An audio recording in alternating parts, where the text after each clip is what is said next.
was his downfall in Sarah's eyes. Does it really matter? We love each other. He proposed.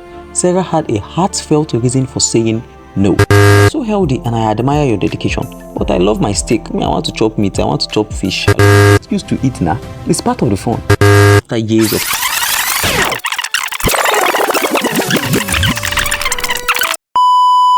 meet Sarah, a young, beautiful, lively, intelligent woman with a sharp wit and a warm smile. From the moment she hit her early 20s, marriage proposals seemed to pour in. Over the course of 45 years, she received a staggering 70 proposals from men who admired her beauty, intelligence, and kindness. But Sarah had a peculiar habit. She always found a reason to say no. Every rejection came with a reason, sometimes funny, sometimes serious, but always uniquely Sarah. And each time she would politely decline with a compliment before explaining why it just wouldn't work out.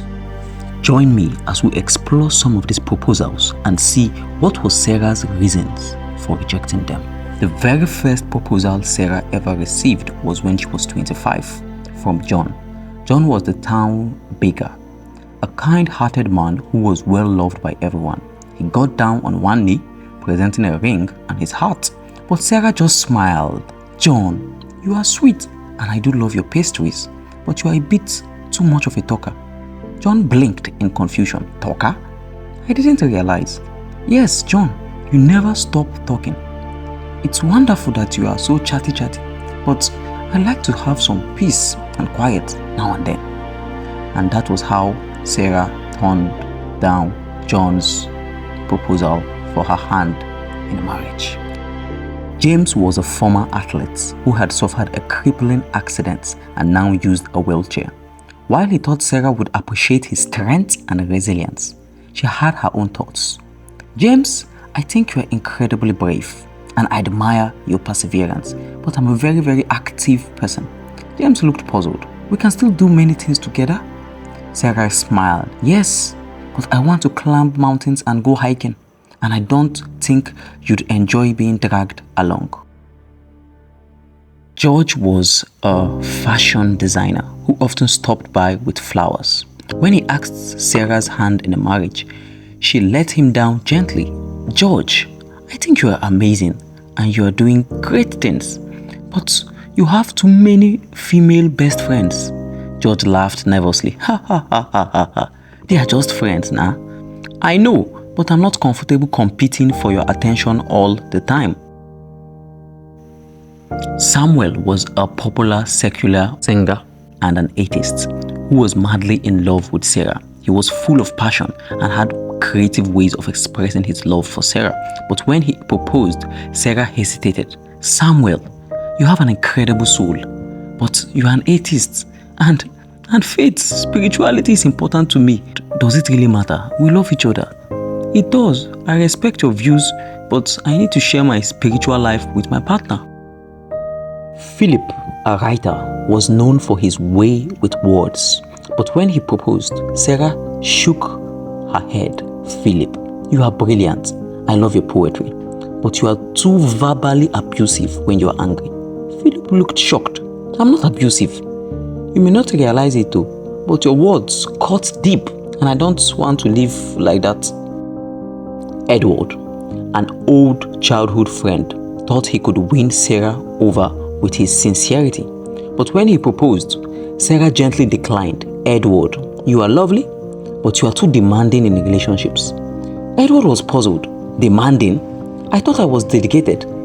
There's a difference between dedication and expecting too much. I don't want to feel like I have to meet impossible expectations. James, a charismatic actor, thought he had finally won Sarah's heart, but Sarah had one final concern. "James, you are charming and funny, but you are a bit too, well, sexually charged." James was like, "Is that a problem?" It is when that is all what you talk about. There is more to marriage than sex. Thomas, a wealthy real estate mogul, offered Sarah the world, But when he proposed, she laughed softly. Thomas, you are generous and I appreciate that. But I feel like you are just looking for somebody to get married to so that they can give birth to kids for you so your kids will inherit your wealth. Because that's all you just keep telling me about. Thomas looked hot. That's not true. Maybe not true, but it feels that way. I don't want to be baby production person. I want us to have more than that. I know the children will come, but I want more than that. Anthony, a mechanic with a heart of gold, thought Sarah would say yes after years of friendship, but she turned him down with a smile. Anthony, you are so kind, but you have bad breath. Anthony turned bright red. I can fix that. It's not just that, as in something as tiny as that, but like your hygiene, that matters a lot. I just leave it. Henry, a mama's boy through and through, proposed to Sarah. But Sarah gave him her signature smile and a gentle no. Henry, you are sweet, but you are way too close to your mother. Henry blinked in surprise. But she's my family. I know, but I don't want to compete with your mother for your attention. David was a towering man with a heart as big as his stature. But Sarah found a reason even with him. David, you are wonderful, but you are too tall. David looked down at her. Too tall? I can't help that. I know, but I don't want to feel like I'm always looking up to talk to my husband. Martin, a quiet, shy man who had admired her for years. But even then, Sarah had a reason. Martin, you are so kind, but you are too shy. Martin blushed. I thought you liked that about me. I do, but I need someone who can stand confidently beside me. Christopher was a movie star, a popular celebrity who had the whole world's attention. When he proposed, he expected Sarah to say 100% guaranteed yes, but she surprised him. Christopher, you are incredibly talented and so well known, but I can't handle being in the spotlight. Christopher laughed. You'll get used to it now. It's part of the fun. Sarah shook her head. I don't want paparazzi following me to the grocery store. I prefer my privacy.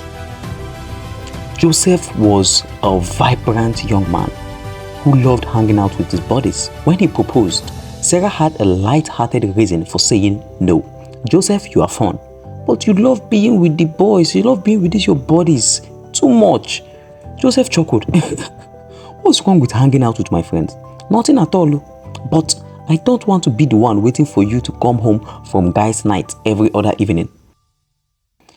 Tom was a professional boxer, strong and fearless. When he proposed, Sarah gently turned him down. Tom, you are strong and I respect your discipline, but I don't want to be married to someone who gets punched for a living. Tom raised an eyebrow. But it's just part of the sport now. Sarah smiled softly. I worry too much about your health. I want a husband, not someone I have to nurse back to health all the time. Paul was a soldier, brave and disciplined, but when he proposed, Sarah had a heartfelt reason for saying no.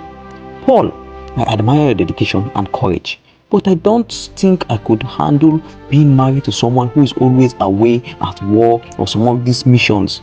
Paul just looked down in understanding. I know it's a tough life. I know, Sarah nodded. I need stability. I don't want to be worrying about whether or not you will come home. Edward was a charming politician whose career paths. Edward, you are ambitious and you've got a silver tongue, but you are too corrupt for my liking. Edward blinked, shocked. Corrupt? That's a harsh word though. It is, but I can't marry someone who bends the rules for personal gain. Mason was a smooth-talking businessman who didn't joke with his money, but Sarah could tell there was something off about him. Mason, you are successful and you've got money and you've got charm, but I can't marry a drug baron. I'm not. Technically I'm not. I'm just a businessman. Sarah raised an eyebrow. Close enough.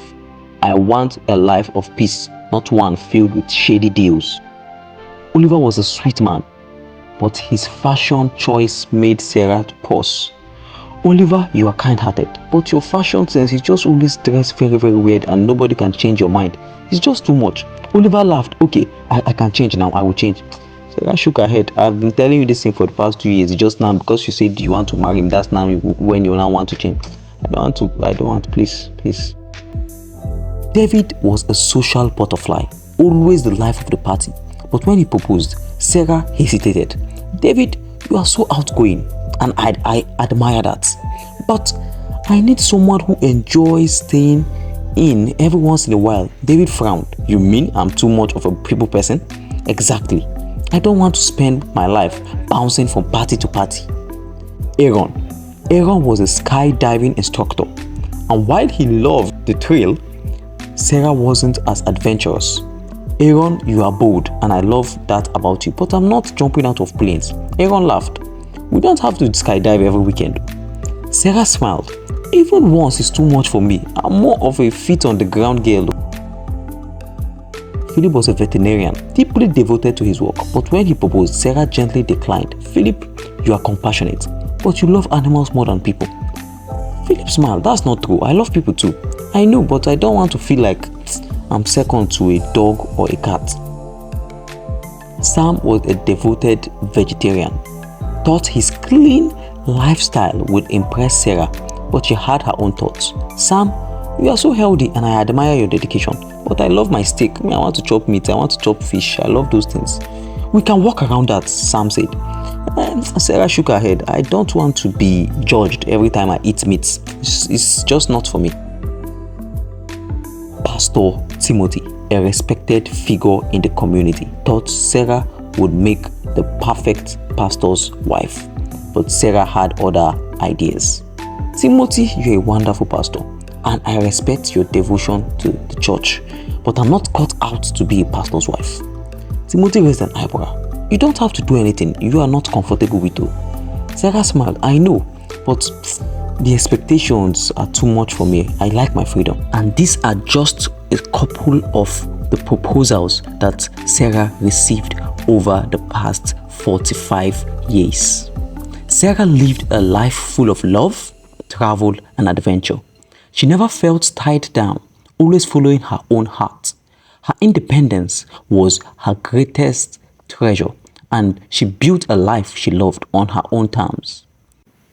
There were times when Sarah wondered what it would have been like to share her life with someone, but these thoughts were fleeting, and she never regretted the path she chose. People gossiped, calling her too picky or difficult. Some said she would regret turning down so many proposals, but Sarah never let their judgments affect her. She knew happiness came from living authentically.